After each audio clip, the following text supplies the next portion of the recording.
Molly thought she was very happy with her boyfriend. They were spending a lot of time together, and their wedding day was already planned. But shortly before the wedding, Molly started noticing something strange about her boyfriend. It didn't take her long to realize what he was up to, and when she saw this detail during the ceremony, they were done.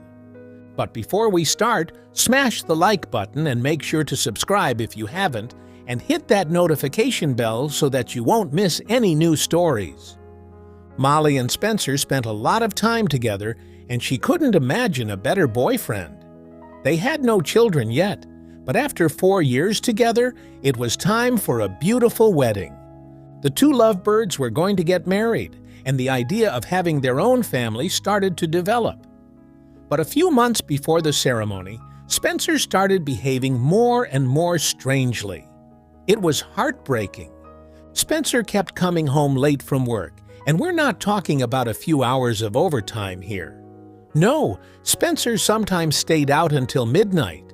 He would often come home exhausted and had absolutely no attention for Molly whatsoever. Strange.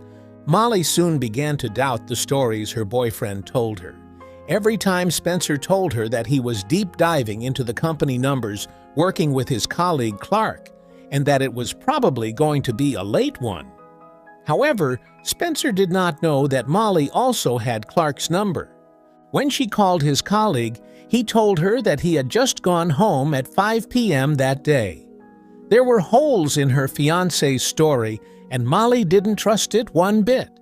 Every Tuesday night, Molly and Spencer had a planned evening together. It was the highlight of her week. They were always busy, but this was their private time. They would go do something fun together. But this night turned out differently than expected. Spencer received a mysterious phone call at 8:15 p.m. He had to come to the office immediately. He told his girlfriend date night was officially canceled. That pissed Molly off, but an emergency at work can happen. But then she didn't know yet that he had very different plans.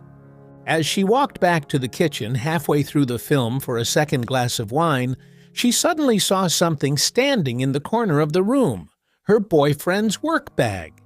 The bag contained all his office stuff. He would never go to the office without this bag. She thought she tried to call him, but Spencer simply did not answer his phone. Eventually, she went to bed frustrated, but then she suddenly heard the door at 3 a.m. It was Spencer trying to sneak into the house. He slept on the couch, Molly thought, and that's exactly what he did.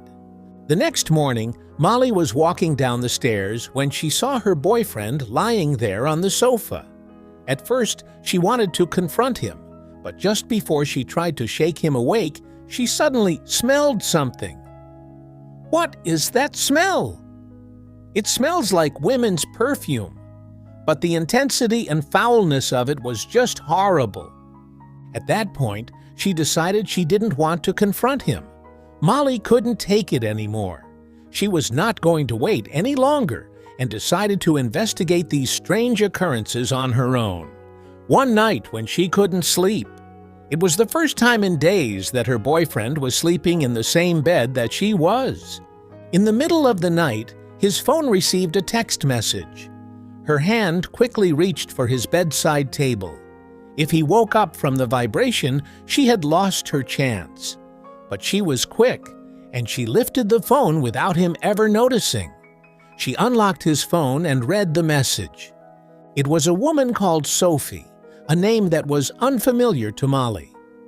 And seeing that she had sent her fiancé a message before she started reading further. The conversation started about 3 months ago. It was indeed a colleague, and she was new to the business. When Molly read the messages, everything became clear. And when she read, "Hey baby, is your wife already asleep? If so, then come over here quickly." She knew enough. Her husband was cheating on her with a colleague, the bastard. They were supposed to get married in a few weeks. How could he do this to her?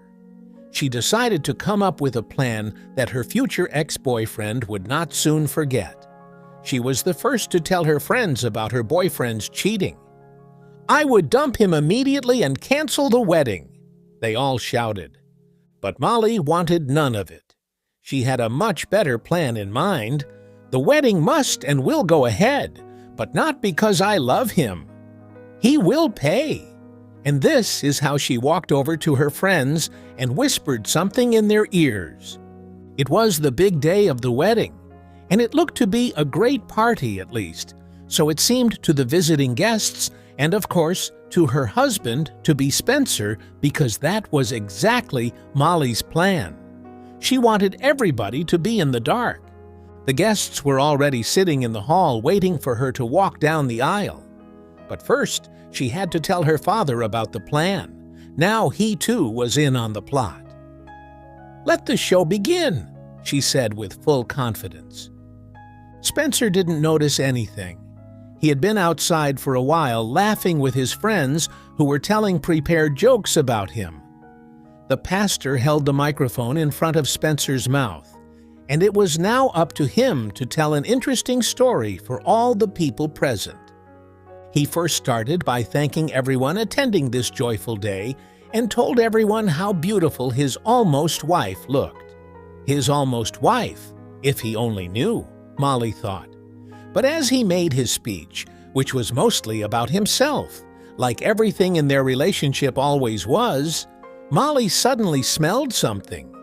She followed her nose and then once again smelled that cheap perfume smell that had been clinging to her fiancé for months now. She tried to convince herself that it wasn't that bad, but it was. She turned around and then saw this terrible sight. The smell was very clearly coming from Spencer's colleague, who had stepped forward a little irritated. That horrible human being does have guts to suddenly step forward like that, Molly thought. She pinched her nose together momentarily, avoiding that disrespectful smell that haunted her dreams. But then she saw the following. Beneath a drag and a bunch of flowers, she saw that the woman was holding her phone. She was typing something, and a few seconds later, she had Spencer's phone buzzing in his pocket. Molly was furious and now seized her moment to make a complete fool of him. Indeed, it was her moment to speak, and she left no seconds unused. The microphone was snatched from the pastor's hands, and Molly grabbed her phone. For what Spencer did not know was that Molly had secretly made a copy of his SIM card and phone details. Every time he received a call or a message, she too received it on her device. She knew about all the dirty games and would now use them to burn Spencer and his colleague to the ground. She opened her phone, and then all of her hard work paid off in one glorious moment, a moment for everyone attending to watch. She projected all these conversations on the big screen. Spencer was startled and tried to run away quickly at first, but Daddy Dearest was in on the plot as well and held Spencer down. "You're not going anywhere. You stay put and watch what you did to my daughter," he told him. Molly was happy that her father and all of her loyal friends were there to help. The big screen showed every lie, every cheating message and picture, and all the invited people could watch how this drama got started. Spencer burst into tears and begged Molly to stop. But Molly was not done. She told in front of everyone that he did not deserve her and that she never wanted to see him again. She could have cut this off much earlier, but explained that he did not deserve that respect. Molly deserved a man who was loyal to her and went 100% for her, and Spencer was the complete opposite of this. Finally, her father let go of Spencer, after which he quickly left the wedding venue. Molly only saw him once more after this, when he came to collect his things from home. She hugged her father, who told her he was proud of her and that she would eventually find the one. Less than 2 months later, she met Jonas. He was a sweet and gentle man, had a British accent, and worked at a dog shelter where Molly happened to come to pick her pet that day. It clicked immediately, and they went on a date, and he was just perfect for her. He listened to her and really wanted to spend time with her. The two promised each other to take it slow. They really wanted to get to know each other, but so far, things are going great. Jonas was loving, honest, and paid full attention to her. He also clicked well with her family and so helped her get over her terrible previous relationship because Molly deserves genuine love this time.